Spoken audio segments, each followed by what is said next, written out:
wonderful to be with you tonight. I'm Kirsten. If you don't know me, I work at the Shenandoah Valley Battlefields Foundation, donor engagement, membership, that kind of thing. So if you want to know more about what the Battlefields Foundation does, give me a call. I will talk your ear off. You can talk my ear off. I love to get to know people. So this is Dr. Moss. He's one of our members and has extensive programs for us, including education, scholarships, fellowships, and has been a big part of setting this all up today. So I'll give it to Dr. Moss. Thank you. Thank you everyone for coming tonight. Great crowd. Welcome to the initial lecture of our French and Indian War Conference for 2025. I'm glad you're with us. I'm John Moss. I'm with the National Museum of the U.S. Army at Fort Belvoir. And it is a very great pleasure of mine to introduce our kickoff speaker starting tonight, who is Dr. David Preston. And he is the General Mark W. Clark Distinguished Professor of History at the Citadel, where he teaches officer candidates on early American and U.S. military history.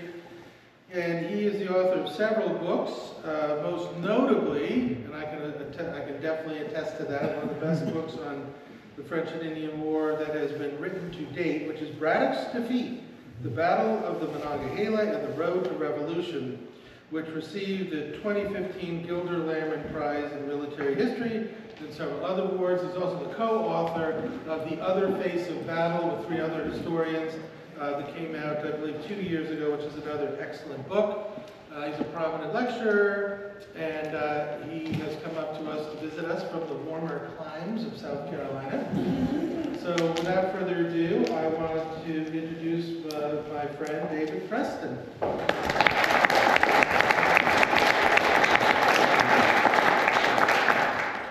Good evening, everyone. I hope that you are all doing well. It's been a long time coming. I've been looking forward to this event for a while. And here we are. So thank you for coming out tonight. And it's doubly delightful to see a lot of old friends that have come in from the woodwork. So welcome. I want to thank John, my terrific colleague, for the invitation to speak. And I also want to give some credit to the Shenandoah Valley Battlefields Foundation for coming to their senses and realizing that the French and Indian War is really important. How many of you were able to go out today and see some of the sites on the tour? So that's great. That's great. Well, all jesting aside, I realize that a lot of you are coming at this from Civil War and primarily. And I wanted to, before I get into my remarks, I wanted to take just a few moments to share about an experience that really shaped me as a historian. So when I was in graduate school, I worked for 8 seasons in the National Park Service. So I was a seasonal park historian at the Fredericksburg and Spotsylvania National Military Park. And I won't tell you when, that would date myself.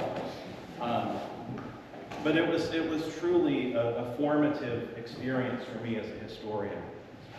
And I'll tell you just a few ways that it shaped me. Number one, working at places like Fredericksburg, Chancellorsville, Wilderness, Spotsylvania Courthouse, you had to know the terrain deeply. And so much of our time off duty was spent usually with like one volume of the official records in one hand and maps in the other.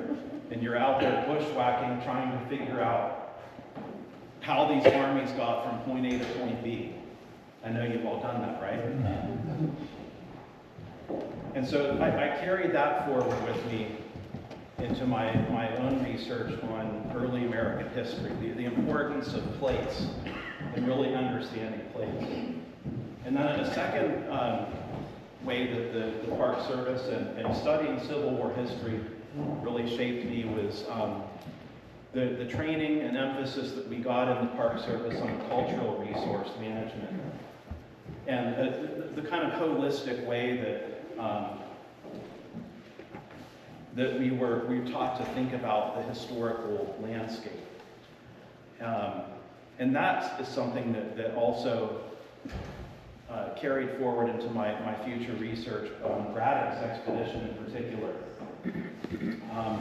The kind of layers of history and time that are on any given landscape. And I'll share a few examples of that in my presentation tonight with you. The other thing that was really formative in that experience was that history had to be relatable. Because I was in the business of giving tours of these places to members of the public. And so at some level, I had to be able to make the history real and vibrant and relevant. And that is also something that carried forward into my academic scholarship. So I truly enjoyed my time in the Park Service, and even though Civil War history was not my primary field, it really did shape me in some really important ways.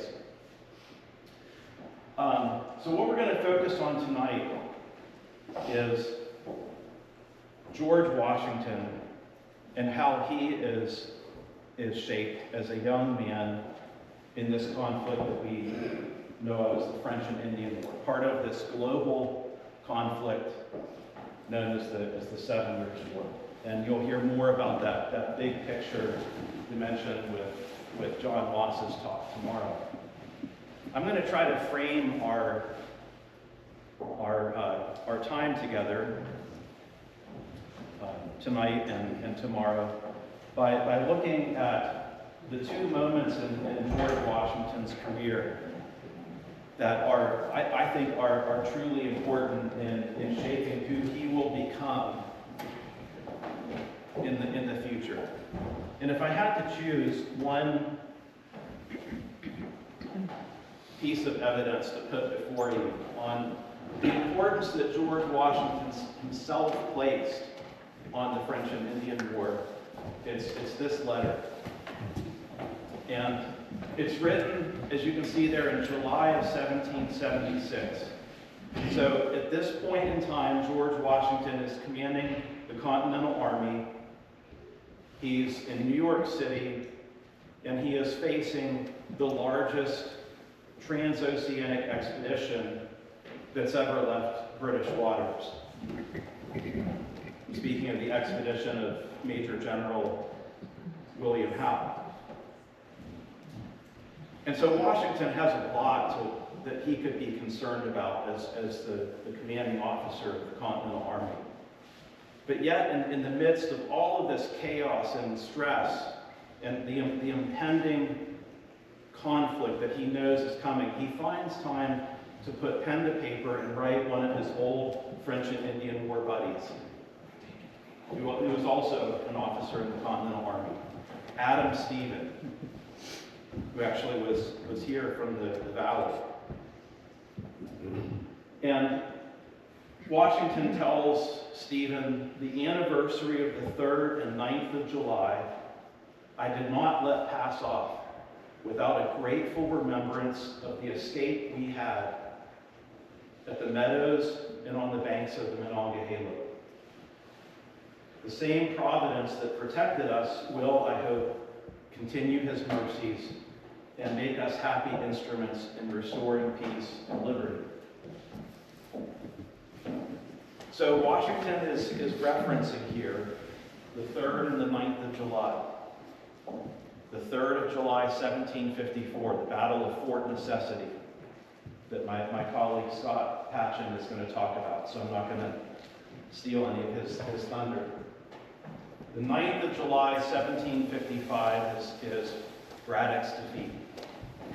And these actions have such a searing impact on this man that 21 years after these events, he says, I didn't let these dates pass by without gratitude for the escape that we had. So that, I think, is a real measure of the significance that Washington attached to his French and Indian War moments. Moments when he was truly in jeopardy. So this conflict, again, I'm going to give you just a little bit of backdrop because John is going to give you much more tomorrow. But suffice it to say that this conflict, the French and Indian War, begins essentially as a regional struggle between the British, the French, the natives, for control and mastery of the Ohio Valley. And that large extent is framed by what is today western Pennsylvania, eastern Ohio, parts of West Virginia, and parts of modern Virginia as well. The British Board of Trade in 1753 called it a point of such great national importance. And all of these various contenders see the region as critical to their very existence. And so it's kind of a Hobbesian type of struggle here. And the French, as you'll learn tomorrow, are the first to strike and to establish dominance in the region through fortification, through trade, alliance, etc. This is a French map from the French National Library that shows the anchor of their fortifications in the Ohio Valley called Fort Duquesne. This is where the modern city of Pittsburgh sits today. In fact, if anybody has been to Pittsburgh, you know that there's an outline here that marks the site of Fort Duquesne. You're also going to hear tomorrow a little bit more about Washington's involvement in the initial shots fired in the war. And there's two principal actions here. An ambush that Washington is involved in May of 1754 called the Jumonville Affair. And then, as I mentioned before, that action at the Meadows on the 3rd and 4th of July, 1754, the Battle of Fort Necessity. Well, these actions were, as I mentioned before, kind of like a brush fire colonial war at this point. When news of these British setbacks gets back across to London, news of Washington's defeat at Fort Necessity will reach London in August of 1754. Within just a few weeks, the British government has authored a really decisive intervention in American affairs. And the British ministry will essentially conduct against France a kind of preemptive war in which they're going to strike at multiple targets, Fort Duquesne first and foremost, in an attempt to roll back French control of some of these contested zones in North America that have always been kind of the thorny issues here. And the British government will send this man, General Edward Braddock, Major General Edward Braddock, as the overall commander-in-chief of British forces in North America. So he commands and orchestrates everything. 4 different expeditions. He is supposed to take point in the expedition against Fort Duquesne. That is deemed to be like the primary effort. But there are others aimed at Fort Niagara up in New York, Fort Crown Point in the Champlain Valley, and then Fort Beauséjour up near Acadia. This is something new under the sun. A British commander-in-chief with broad powers to basically tell the colonists what to do, at least in a military setting. And the British are decisively intervening in the scale of the effort here, with the numbers of regular army troops they're committing. Braddock's army, at least on paper, is close to 2,600 men. It includes 2 regiments of the British Army, the 44th and the 48th Regiment, so Royal Artillerymen. Some of the resident regulars in the colonies, we often forget about these folks, but they were there, a few hundred, in New York and South Carolina primarily. So they're called independent companies. They're not part of any regiment, but they are basically the garrisons in these two colonies. And the Americans will commit several hundred provincial troops. So these are troops that are, of course, raised by the individual colonies.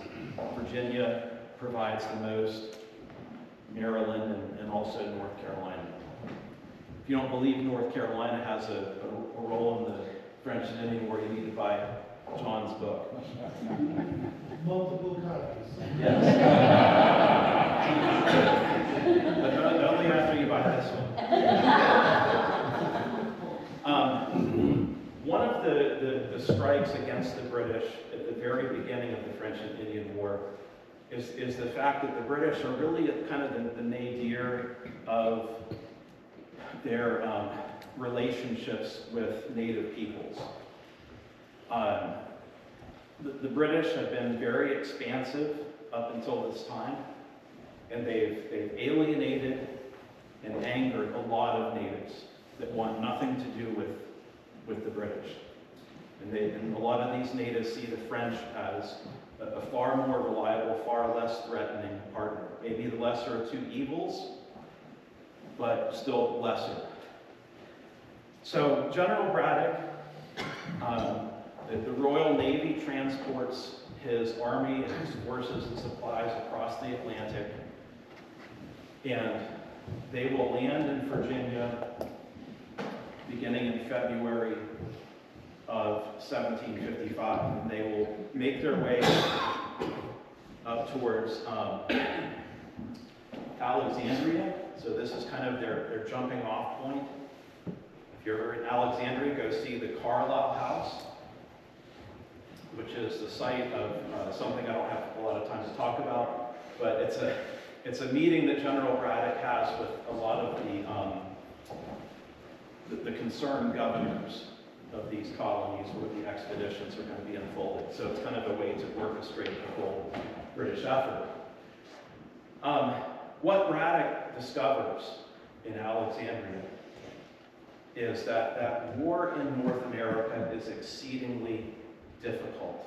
It's different than what he and other British officers have seen or known back in Europe. And they say as much. It's kind of a common refrain. War is very different here than in Europe, and indeed it is. The biggest challenge is logistics. Simply getting a force from point A to point B is difficult because the British don't have as many inland waterways to use like the French do.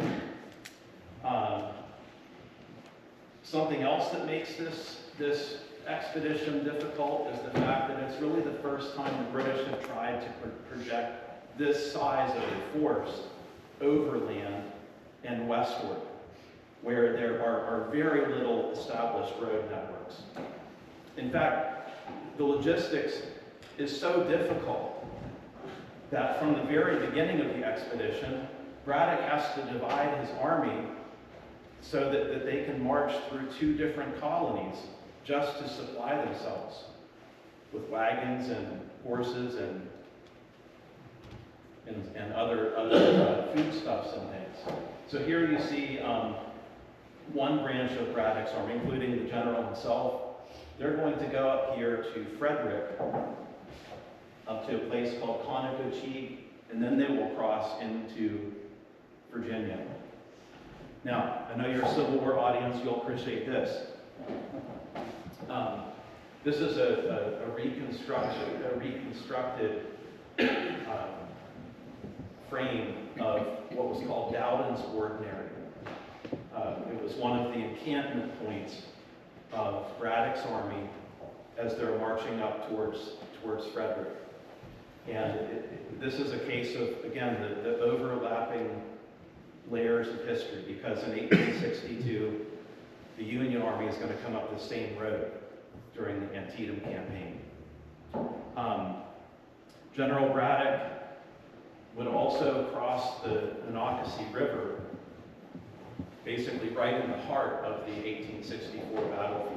And there was a ferry that was located right here. And so they actually floated a lot of their artillery and supplies across the Monocacy there. And they will go on to climb South Mountain through the gaps that I know that you're aware of, and they'll cross over Antietam Creek in the areas that are a little bit north of where the 1st Corps and the 12th Corps would have organized for their attack. The heart of Braddock's effort and of Washington's involvement in the expedition came with the march from Cumberland across the Appalachian Mountains. And this was the effort that nearly broke the British Army. And it's really amazing to me that this senior officer of the 48th Regiment, an officer who I learned had been involved in some of the fighting in the Scottish Highlands in the 1740s. Like he knows something about how difficult it is to fight in the mountains or campaign in the mountains. He said this: "We began our march, but surely such a one was never undertaken before. I apprehend it will be looked upon as romantic by those who did not see and therefore cannot comprehend the difficulties of that march."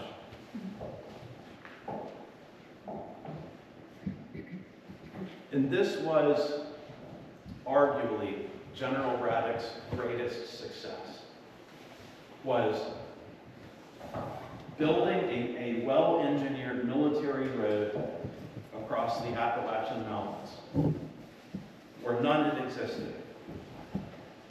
You know, Braddock has a lot of critics. Of course, they're all wrong. But one of the really important things to understand about Braddock is that he accomplishes something that the French officers across the mountain sitting at Fort Duquesne say is impossible. It's kind of a constant refrain in the French sources that there's no way that the British can get siege artillery across those mountains. It's not going to happen. So the French placed a lot of reliance just upon that mountain barrier. And what does Braddock do? He overcomes it. So here's Fort Cumberland, where, of course, the city of Cumberland is today. And the British will cross over a series of ridges. And one of the things that I did in the course of my research was to trace Braddock's road. A lot of the road still is on private property today. And in some places, like this is Big Savage Mountain, so just a little bit west of Cumberland, and there are some really well-defined scars of Braddock's road up on those slopes. Now, I hasten to say here that when you see these scars, you're not looking at scars of 1755. You're looking at the effects of, well, decades and decades of use by thousands and thousands and thousands of Anglo settlers using that road to access the Ohio Valley after the war. In fact, Braddock's Road is going to be used up until the early 1800s. You know, it's eventually phased out, as a lot of you know, by the National Road, but it was still being used. And I can tell you that seeing these places and kind of marrying them with the primary accounts of the expedition, it was really an epiphany for me. Because what I was able to see is these, you know, in some cases 9–10% grades that the Army is ascending, and being able to imagine the strain on the men, on the animals. We know that horses often die on these slopes from exhaustion, pulling these 1-ton artillery pieces. So it was really, I think, an amazing achievement that Braddock got his army in a position by early July of 1755 to strike at Fort Duquesne directly. He is truly on the cusp of victory. And I often tell my cadets at the Citadel, you know, if Braddock had won, spoiler alert, I always mean to do that, I always forget. If Braddock had won, we'd be talking about him as this kind of like latter-day Hannibal, right? That overcame every conceivable obstacle and won. Braddock also conducts one of the most rapid marches in I think all of early American history. I mean, this guy is trucking across the mountains. And Washington is there to see all this. You know, this is an incredible education. He is part of General Braddock's headquarters staff as an aide to camp. It's important to note here that Washington has no military rank at this point in time. He had resigned his commission. He is essentially acting as a kind of volunteer, gentleman volunteer.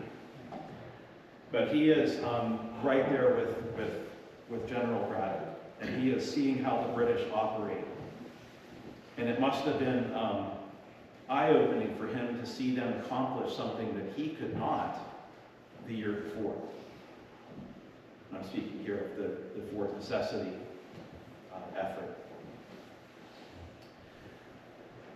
At the same time that Braddock is moving across the mountains, the French are increasingly aware of Braddock's movement and presence, inching closer, and there is a kind of desperate rush on the part of the French to get reinforcements from Canada down to Fort Duquesne. You know, that was another thing that well, both my academic training, but also my work in the Park Service taught me, was that you always have to look at both sides. You can't just look at Union records or just Confederate records. You've got to look at both sides. The enemy gets a vote, as we like to say. And so I did a lot of research on the French side of things and traced their movements 700 miles. They're covering even more ground than Braddock, who's only covering about 300 from Alexandria to Duquesne. So they're originating from Montreal, coming up the St. Lawrence, across the Great Lakes, portaging over here to the headwaters of the Ohio. And it just so happens that the French arrived there just a few days before the advent of Braddock's army. They win the race. You know, sometimes in war, it's all about fortune. and timing, luck. And it just so happens that the timing is really, really opportune for the French. By the summer of 1755, through effective diplomacy, they rallied hundreds of native warriors from all over North America. Like some of these warriors are coming from as far west as like the Mississippi Valley. And they've concentrated at just the right time, summer. And then they get these reinforcements just in the nick of time.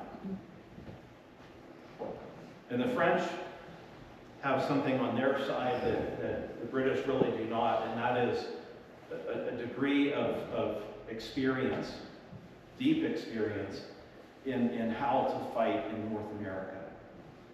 Now that was one of the, I think, the most important finds in my work, was looking at the backgrounds of a lot of the French officers who were at the Monongahela. Because there's a list of all of them who were present. So this is the officer. His name is Captain. His name is Captain Beaujeu. Daniel Marie Hyacinthe Léonard de Beaujeu. He is one of these officers who has a lot of experience going back to the 1740s, campaigning against the British, fighting in coalitions where the French are the minority in some cases, with other native partners. The British, by contrast, really have a deficit in terms of any type of training or experience with fighting in the woods like this. Certainly, General Braddock's regular troops, the 44th and 48th regiments, they have no frame of reference for what's about to happen to them. They have no training that they can fall back on that can tell them what to do when you're fighting this mobile enemy that's nearly invisible. So, the French, July 9th, 1755, are going to marshal a very large force. You can see that the majority of it is composed of native allies. 600 to 700 warriors drawn again from all over the place. Only about 250 French Marines or Canadian militia. And the French are desperate here. They understand that they have maybe one shot to halt or throw back Braddock's effort. The general is within basically about a 2-day march of Fort Duquesne. And his plan, after he crosses the Monongahela River successfully on the morning of July 9th, 1755, he's going to march just a little while longer. He's going to encamp the evening of July 9th, and then he will seal the deal on July the 10th. With one final march, he will envelop Fort Duquesne. And if the French are still there, they are going to get blown to smithereens with siege artillery. Here's another plug for Braddock. One of his last letters that he writes is 2 weeks before this. It's a letter dated, I think it's certainly late June of 1755. He sends it to the royal governor of Pennsylvania. And he says that he intends to invest Fort Duquesne on, drumroll, July 10th. The guy is like completely right on schedule. So that says something about its effectiveness. This letter that I found in the course of my research It's an archive in France, actually in Normandy, Caen. It's a letter that showed to me how truly effective the French and the natives were in this battle. There are a lot of French accounts of the battle, and a lot of them have been translated in English if you want to read them. This one, however, shed such detailed light on the exact movements and tactics that the French and the natives used, especially in their approach to the British column on the morning of July 9th, 1755. I translated this from the French. It's actually printed as an appendix in my book. I would say that this is probably the most important find because it really, again, shows that this battle was not Braddock's to lose. He was dealing with a force that just completely outclassed him in terms of how, again, to fight in this type of environment. So Braddock is doing all the conventional things right. He has flankers out here protecting and surrounding his column. 1/3 of his entire force is flanking parties. He's not just, waltzing into the forest blind. And he's trying, of course, to protect his column, which has the artillery, his supplies, and everything. George Washington, for his part, he's of course going to be right beside the general the whole time. I'll tell you a little bit of backstory on Washington. So he actually spends a good chunk of that march across the mountains with some type of gastrointestinal problem.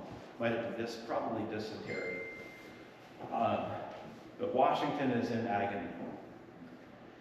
And I can only imagine that, for several weeks, Washington is sitting, in the back of a wagon. Probably can't even see the sky, and he's getting jostled all over these bumpy roads. Roots, rocks sticking out. And he might think here, I'm gonna miss all of this. I'm gonna be sick here in this wagon in the rear of the army while General Braddock's taking care of business. He gets well enough by early July to rejoin the lead element of the army. And Washington arrives just in time for all the fun to start. He rejoins the army on July 8th and resumes his duties as one of the general's aides. Washington is still so weak and sore that he has to use cushions in his saddle on his horse. Little does he know that he is going to go into battle and his life will be transformed. All of the early American historians recognize the importance of Washington's moment at the Battle of the Monongahela. Anybody heard of Emanuel Leutze before? I know you have. He's the German-American artist who paints Washington crossing the Delaware.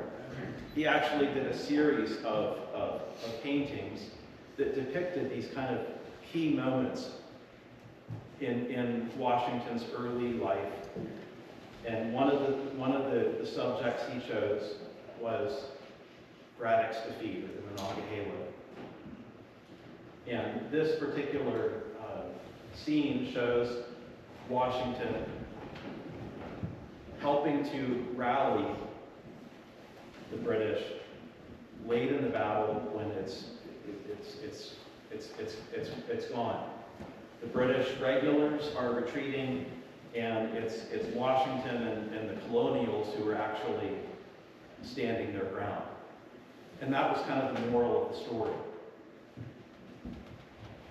in American mythology, was that the Americans actually fought better than, you know, the supposed professionals. It's really an incredible canvas. Even though Washington, he was probably not even in uniform like this, he certainly was not commanding a piece. But we know from contemporary accounts that Washington did have an important role in the battle. So as one example, Washington himself, late in life, relates some of his memories of Braddock's expedition. And one of those is he maintains that at a point in the battle when it seemed like all was lost, he told General Braddock, "Let me command the Virginians out there, and we will fight them on their terms," meaning Indian style. And according to the story, you know, Braddock wanted nothing to do with this. And a lot of historians have dismissed this as kind of just mythology that's concocted after the fact, the Washington mythology. But in my research, guess what? There are accounts from 1755 from other people than Washington that relate this story. It's a common story about the battle. You know, so here is one British commentator who relates much of the same thing. The general would not consent to it. So Braddock decided that he was going to stand and fight where he was. Now Braddock, this battle, I mean, the British really don't have any options. Once the battle is commenced, the British can't advance ahead because, well, first the French are in the way, but there's no road ahead of them. You see, they're building the road as they go. They can't go forward.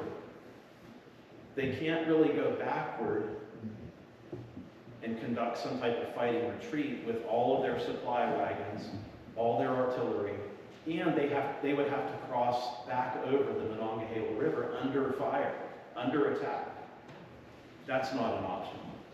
So the third and only option available to this general was to try to fight it out where he was.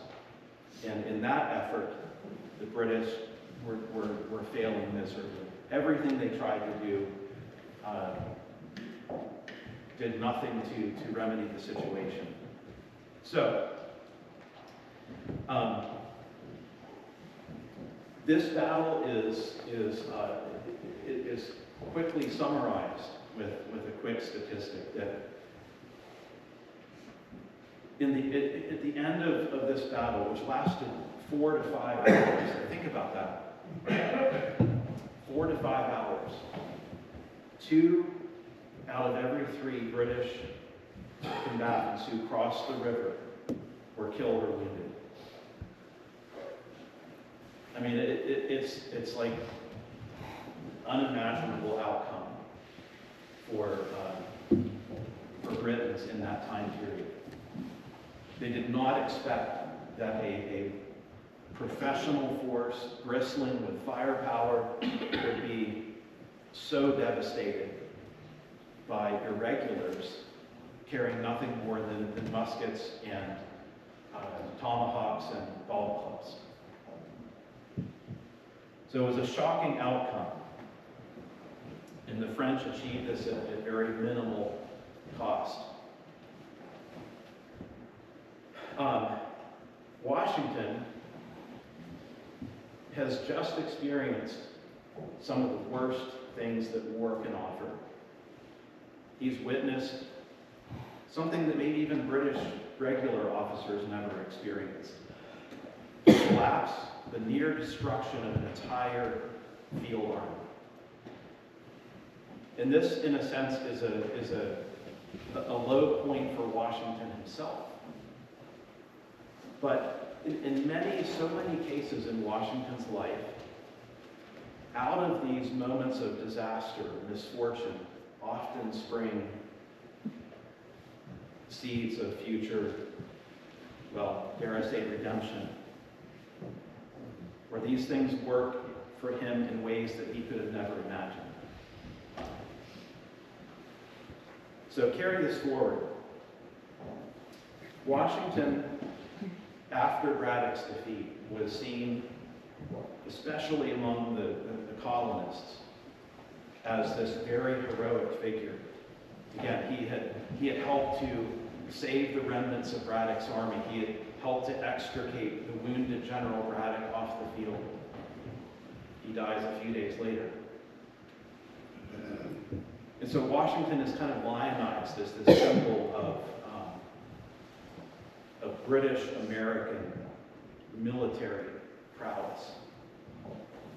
And this is the Washington that members of the Congress, the Second Continental Congress, will remember.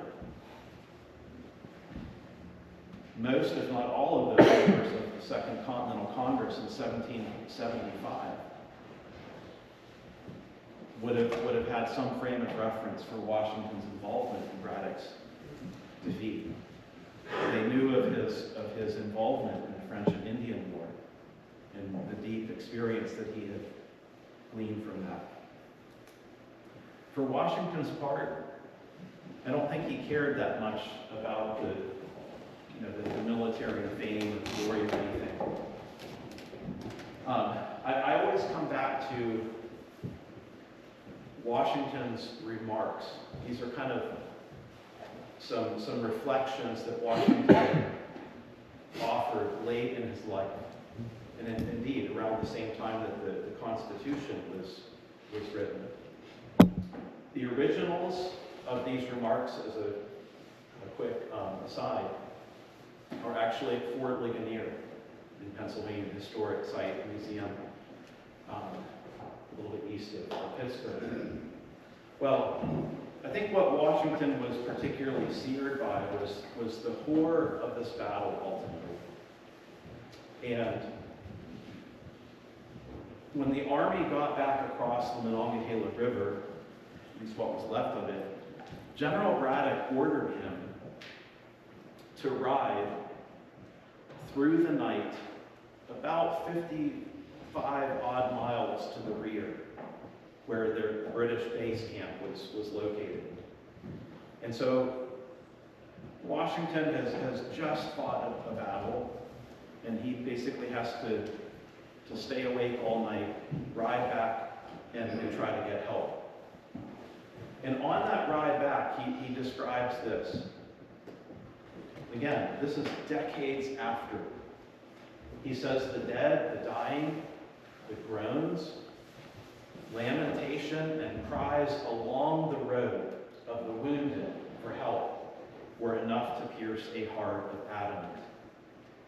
The gloom and horror of which was not a little increased by the impervious darkness by the close shade of the thick woods. And they're having to find Braddock's road in reverse, in the darkness. And somehow he makes it back to that base camp. But this is, I think, an example of why this moment was so searing for him. And it left in Washington's mind a sense of the unknown, of how it was possible, again, for this British army to be so catastrophically defeated. In early August of 1755, Washington writes to a kinsman his role in the battle. And it's a very interesting phrase. He says of Braddock's expedition, "See the wondrous works of providence, the uncertainty of human things."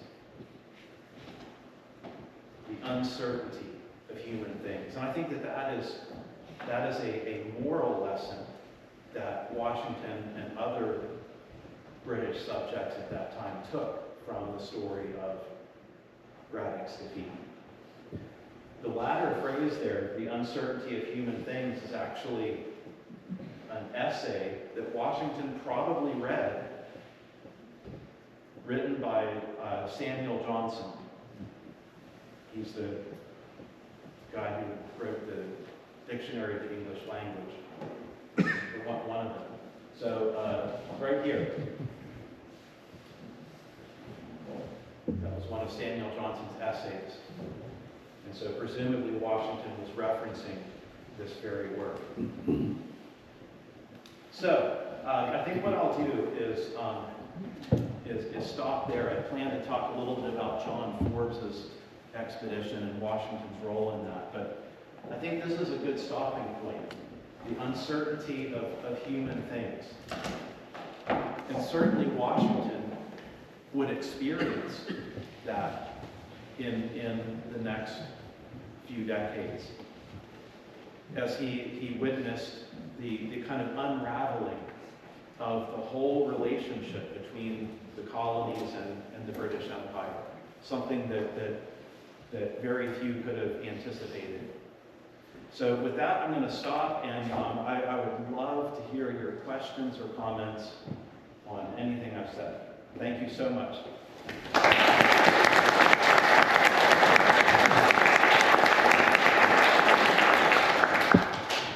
All right, shoot. Yes. I was wondering, why did Braddock take that job? Because I heard during the War of Independence, British generals could refuse to accept jobs like this, to go over and do war and across the sea. Did he think he was going to get 2 stars rather than just 1? So there's a little bit of mystery in terms of why Braddock is selected for the job. We know that he was a kind of protege or an ally of the Duke of Cumberland. And this particular the Duke of Cumberland is one of the sons of George II. And Cumberland helps to organize this military effort in 1754. In my research on Braddock, one of the things that I feel I contributed was a close study of Braddock's previous command at Gibraltar. So he was the commandant there, and he was also the lieutenant governor of Gibraltar for about a year and a half prior to Braddock's expedition. And by all accounts, he was an amazing leader at Gibraltar. And so it's likely that Cumberland saw him as a perfect fit for this task that was at once military and civil. And Braddock was charged with dealing with colonial governors. He was charged with negotiating with Indian allies. And so I think for all those reasons, Braddock was actually kind of an ideal person for the job. Yes? There's not traditionally not a whole lot written on the French and Indian War, the 7 Years' War. Leckies, a few acres of snow and some others. And there's a couple of things I'm wondering. When Braddock decided to split the army into sort of the flying army and the logistics, the heavy force, and then you talked about the letter saying that he was going to be there on this date. Do you think there was he's also pretty well known as more of a logistician and administrator than a combat leader. Do you think there was any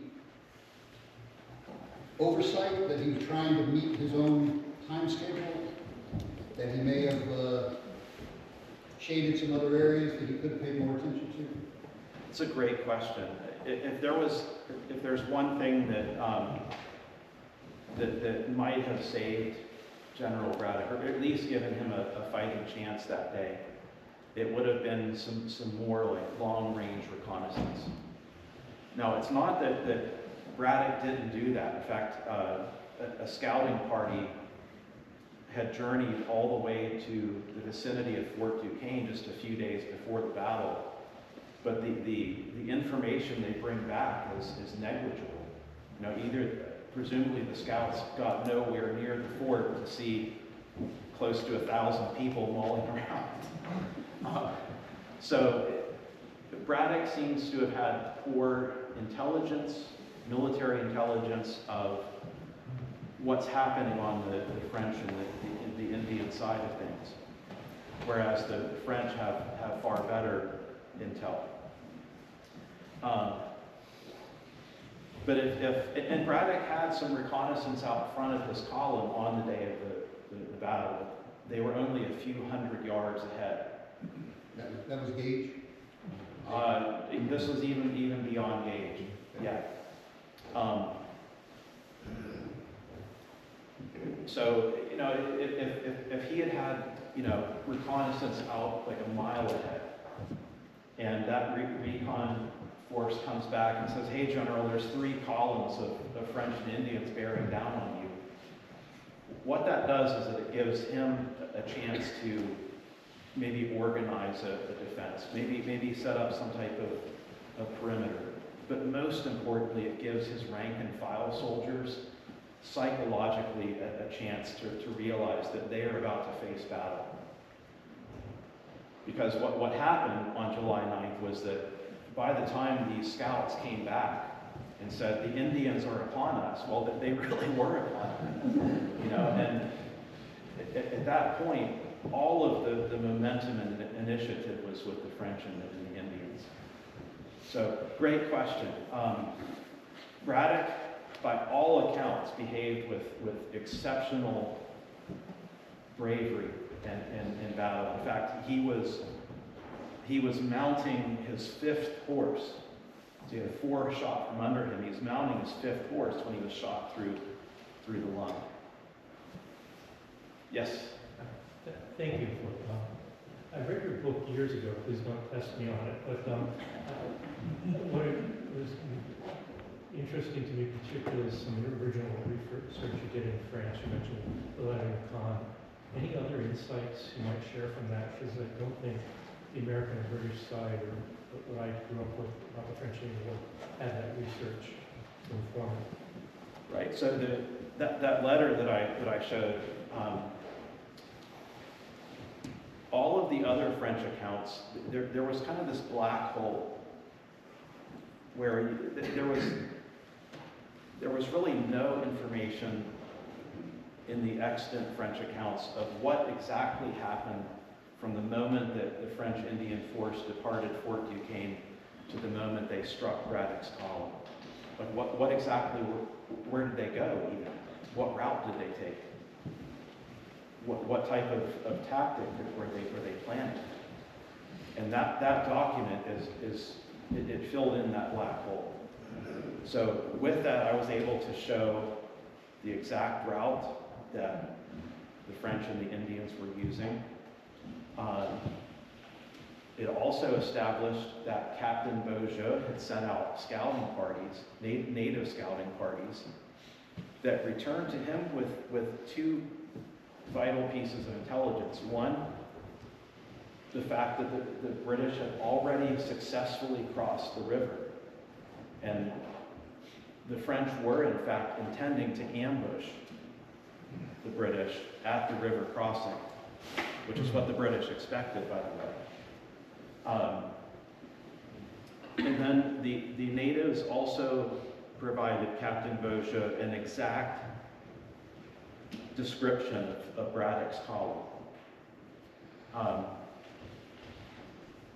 But I think one of the most fascinating details that came out of that account was it related basically the attack plan that the French and the natives had agreed upon, where the French would strike first at the head of the British column, the Indians would swing around to the flanks, and keep on leapfrogging along the lengths of the British column.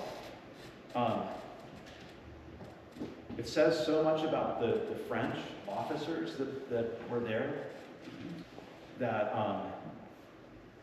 the account relates that the French would embed officers among a particular nation or tribe who could speak that language. So like a French officer who maybe spoke the Ottawa language, he is kind of like a liaison to the Ottawas. And it's not that these French officers are like commanding the Indians in any way. That doesn't happen. But it's the fact that they're helping to provide some rough coordination. You know, I was talking about this with some of my cadets the other day. The really crazy thing about this battle is that on the French and Indian side, there's no single commander.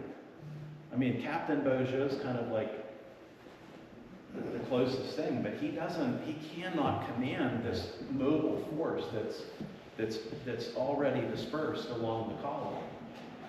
Whereas the British are supposed to have the best command and control of their troops because they're professionals, because they're regulars. And that all breaks down very quickly, especially as officers are killed. So, you know, it's kind of one of the points of fascination for me that this coalition, really, of French and native peoples, somehow it all worked together on the day of the battle. Great question. I've got a question, but if you want afterwards, in gratitude for your speech, I have a little historical tidbit about that in extraordinary for you, if you I would love it. Yeah. Okay. I never been able to ascertain how far from the point in the fort in Pittsburgh did the battle actually occur. Okay.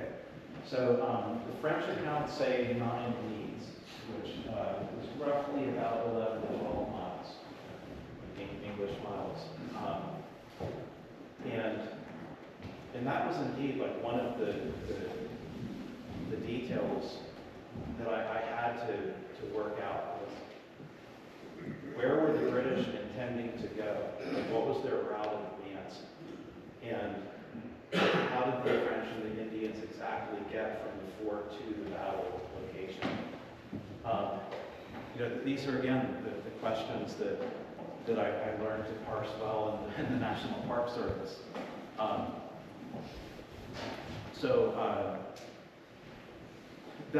I'll try to keep this short.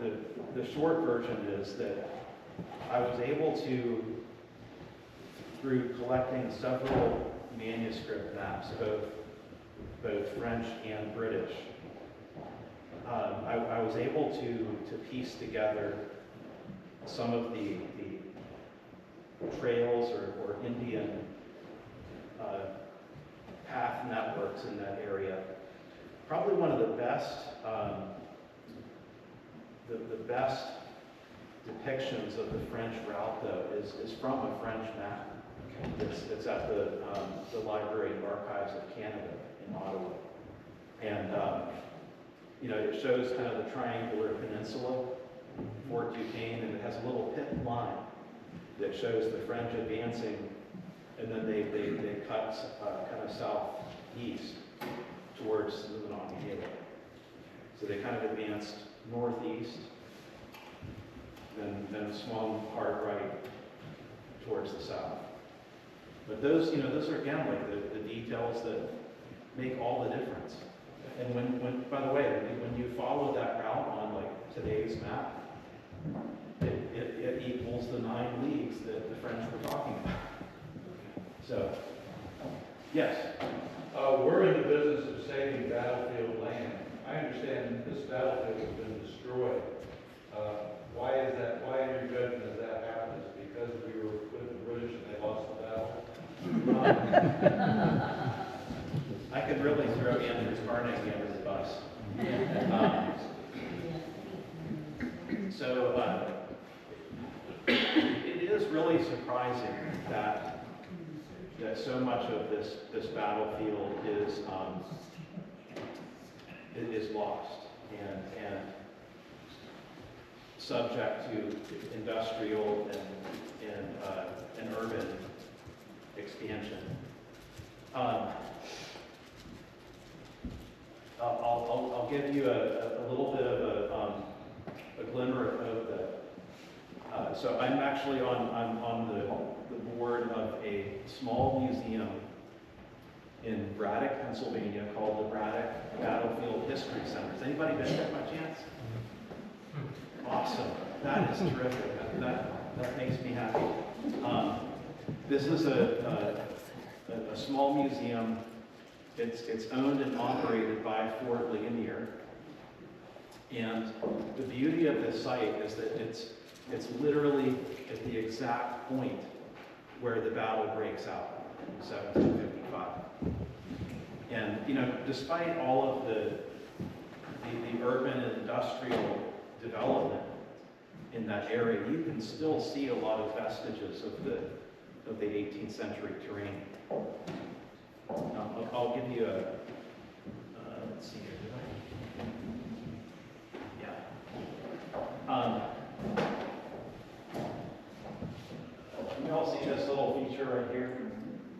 Coming down off of this ridge. It's a ravine. And that's how it's marked on the British map. They talk about this feature because they're going down and then up this ravine. It's still there today. You can still see it. It's modern 6th Avenue in Braddock. And the museum sits right on the kind of the western side of that historic ravine.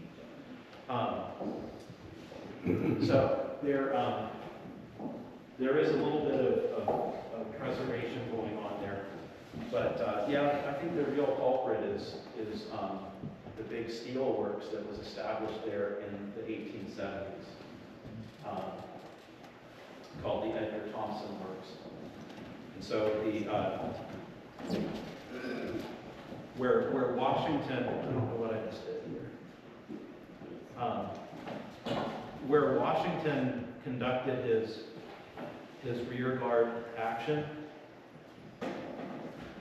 like that basically is underneath the modern steel mill. It's owned by United States Steel today. So if you ever go there and you see these giant blast furnaces right along the Monongahela River, that's basically where that rear guard action took place. I've always wanted to get back there, just to say like I'm on the ground, but yeah. Thanks for that question. Anybody else? Yes? Braddock had a combat experience prior to his battle. So he was involved in some campaigning during wartime, but he had not been in battle, like under fire. Yes? Can you comment on Braddock's discussions with the natives at Fort Cumberland? I sure can. That was actually a particular focus of the book, because one of the big myths about Braddock that comes from it's essentially a hearsay source in a legal sense, third-hand account, is that General Braddock basically spurned the help and alliance of natives that came to Fort Cumberland and alienated them. When you look at the records of 1755, including, I found it in British archives, the actual speech that Braddock read to the natives, it says just the opposite. That the British are in fact coming to aid the Indians and liberate them from French oppression, etc. And so I think that this whole idea that Braddock was somehow, hated Indians or didn't welcome their alliance is, well, dead men tell no tales. It's easy to heap on blame, lies, falsifications to somebody who can't speak in their defense. But the 1755 record says, I believe, that Braddock did his level best to obey the king's orders. Those cultivating alliances with Indians was part of the king's orders to him, like in his actual instructions. So I think it's unlikely that he disregarded those orders. Let's say he captures Fort Duquesne. What was the plan after? Okay, so that's also a fascinating question. British officers who were part of Braddock's expedition reflected on this question, and one of their answers was, the quartermaster of Braddock's army, John St. Clair, you know who he is. He said, even if we had captured Fort Duquesne, it's not at all certain that we would have been able to hold it, because Braddock's advance across the mountains was so rapid that it's like the supply and logistics are catching up to him. And he relied heavily on the colony of Pennsylvania to meet those supply needs. The Pennsylvanians were actually carving a road themselves called Bird's Road, and kind of was heading west from Shippensburg over to where Bedford is, kind of curving southwestward. And that road was supposed to link up with Braddock's road and be like another supply line back to Philadelphia ultimately. So that gives you a measure of kind of how shoestring Braddock's advance was. He had enough supplies on pack horses and in his wagons to sustain that army at Fort Duquesne for about 30 days. So he's again relying on everything to catch up. I always say that to the army officers in the room that Braddock would be like an armor officer in the 18th century. He's just charging through and waiting for everything to catch up. Let me grab your question here since you had a chance earlier. Go ahead. What happened to the other 3 expeditions? You said that he had 4 going on. What happened to them? That's a great question. So, 2 of them fail also because of logistical breakdowns. And those are the expeditions against Crown Point. That never reaches its target. And then the other one against Niagara, that never reaches its target. The British only succeed in capturing this little fort off of Nova Scotia called Fort Beauséjour, which I suppose is a good success. But big picture here. The British at the beginning of the war, their real deficit is logistics. They can't really project force deep into the interior of the continent. They don't have the capability. They don't have the infrastructure to do that. But guess what? One of the unheralded stories of this conflict is how the British build up that logistical foundation over the next several years, so that by the end of the war, the British are able to project multiple armies against French Canada. And indeed, when the French and Indian War ends, at Montreal in the year 1760, there are 3 separate British armies converging on Montreal, one from the east, one from the west, and one from the south. And so the British have learned through hard experience how to fight and win in North America. That sounded like a good stopping point.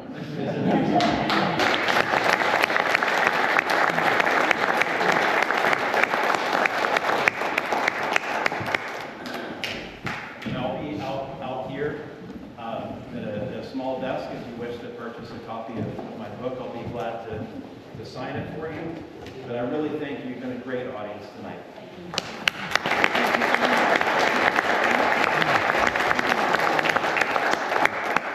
So Dr. Moss is going to wrap up for us, but this morning Kevin told me to start taking pictures. Before I sent from where he wanted. And some of you, I even commented on how I think that he was really missing being here today, and he was living vigorously through these photos. So he sent me a message tonight that he wanted me to give you. I've kept tabs on the tours throughout the day, he did. And as I've seen the photos that I've been sent, I've been extremely jealous. I wish I could have been in the field with you today, but I'm looking forward to seeing all of you in the morning. Well, almost all of you. Okay, folks, thank you for coming out tonight. Just a couple of notes. Tomorrow, the registration at the Hotel George Washington starts at 8 a.m. The opening remarks by Kevin Walker, the CEO of the foundation, is at 8:45, and then the presentations start at 9. The first one being an overview of the French and Indian War, which promises to be a real tour de force by a dynamic, fantastic speaker. Okay, it's me. We also have other presentations, which are okay. It's not going to be, no, just kidding. I want to thank my co-chair, Scott Patchen, and Kevin for putting together the program, and I won't go into a lot of detail about that, but we really didn't have much time after we came up with the concept to put together the speakers, but we spent a lot of time figuring out who we wanted, and fortunately we were able to get every person that we wanted on very short notice, so I want to thank the speakers in advance for that. So without further ado, we'll say goodnight, and if anyone wants to get David to sign a copy of his book, he will be happy to do so. Thank you very much.